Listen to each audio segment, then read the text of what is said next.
O Banco Central decidiu esta semana manter a taxa básica de juros, a Selic, em 7,25% ao ano. Para entender os impactos disso para o consumidor e para o setor produtivo, eu converso com o professor da UFRN e doutor em finanças, Vinícius Almeida. Olá, Vinícius. Oi, Renata. Vamos começar bem do começo. O que é a Selic e como é que ela interfere na vida do cidadão comum? Bom, a meta Selic é uma taxa referencial que o Banco Central define, que vai orientar a remuneração de títulos públicos emitidos. Ela não é a taxa que o consumidor paga na ponta, quando ele vai comprar alguma coisa? Não, não é, mas ela tem relação com a taxa que o consumidor paga em operações de crédito e também a taxa que o consumidor recebe, ou que seus investimentos são remunerados, porque a taxa Selic, ela remunera papéis básicos da economia que têm risco mais baixo.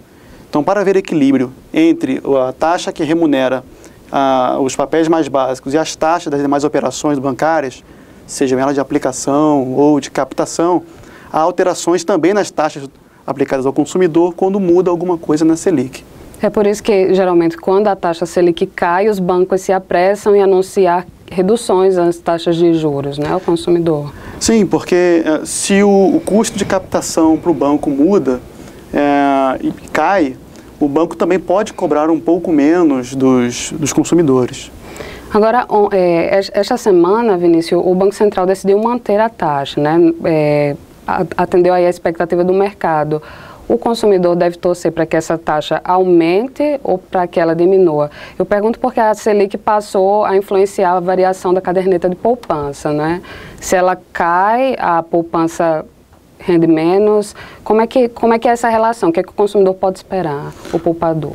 Olha, a última reunião do Copom, na última reunião, foi definida que a taxa ia ser mantida em 7,25 ao ano. Em termos de poupança, essa taxa influencia sempre que a taxa Selic estiver abaixo de 8,5. A expectativa de mercado é que na próxima reunião do Copom, em abril, pelo menos em consenso de mercado, é que essa taxa venha a aumentar. Mas ela não vai aumentar tanto assim.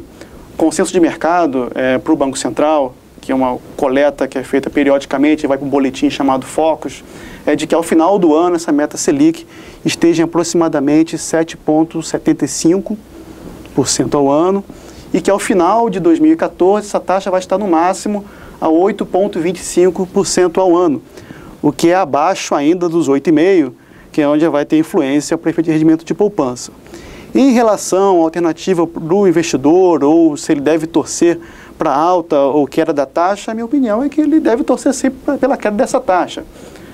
Ainda que uma queda dessa taxa vá reduzir a remuneração do poupador no produto específico poupança, o investidor continua tendo outras alternativas que vão render mais do que a poupança. Por exemplo? Fundos de investimento de risco parecido, mas não igual, como fundos de renda fixa, ou investimentos mais arriscados, como fundos de ações. Mas se o investidor quer ficar numa aplicação ou um investimento de baixo risco, ele pode sim sair de uma poupança e ir para um fundo de renda fixa. Para ficar bem claro para o internauta, se a Selic cai mais, ou se ela aumenta mais, ou melhor ainda, se ela fica inalterada, como aconteceu agora, significa que não haverá aumentos de juros para os financiamentos do consumidor, ou eles podem acontecer independentemente da taxa Selic subir ou não? Olha, esses aumentos ou quedas de taxa para o juro direto para o consumidor pode acontecer sim, independente do que acontece com a taxa Selic, mas isso depende de outras políticas, especialmente de fornecimento de fundos por parte do governo federal. Mas as grandes alterações vêm sim com alterações na taxa Selic, na meta Selic. Essa meta está inalterada desde outubro de 2012 e uma alta nela não ocorre desde junho de 2011. Então, a expectativa agora, a partir da leitura que se fez da ata da reunião do Copom, é que vá sim haver algum aumento, provavelmente de 0,25 na próxima reunião que em abril. Nós temos mais 6 reuniões do Copom até o final do ano. A próxima em abril, é possível que sim venha um aumento e aí sim vem alteração nas taxas para os consumidores. Quem tem empréstimos remunerados a taxas pré-fixadas não tem nada a temer, já que não há uma indexação, e esse é o caso da grande maioria das operações de crédito direto ao consumidor.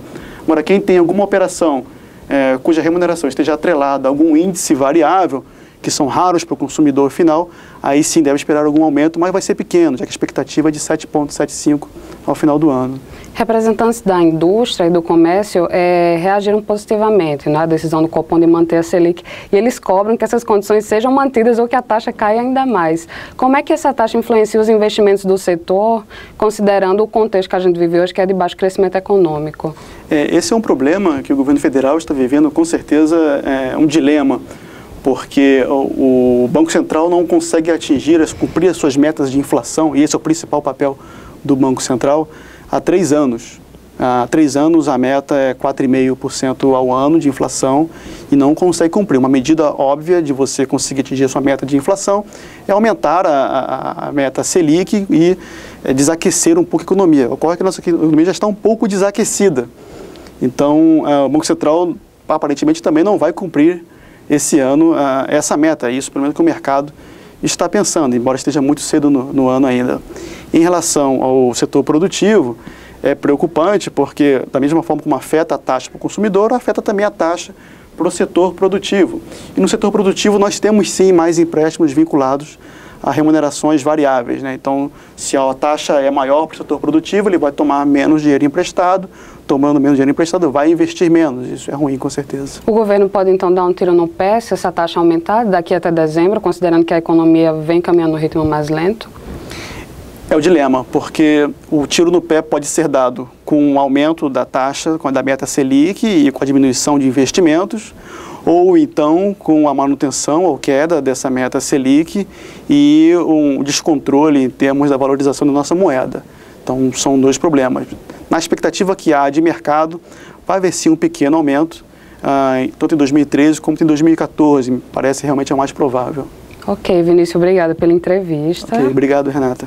E você continua acompanhando assuntos relacionados a finanças e outros temas na Tribuna do Norte impressa e também no online.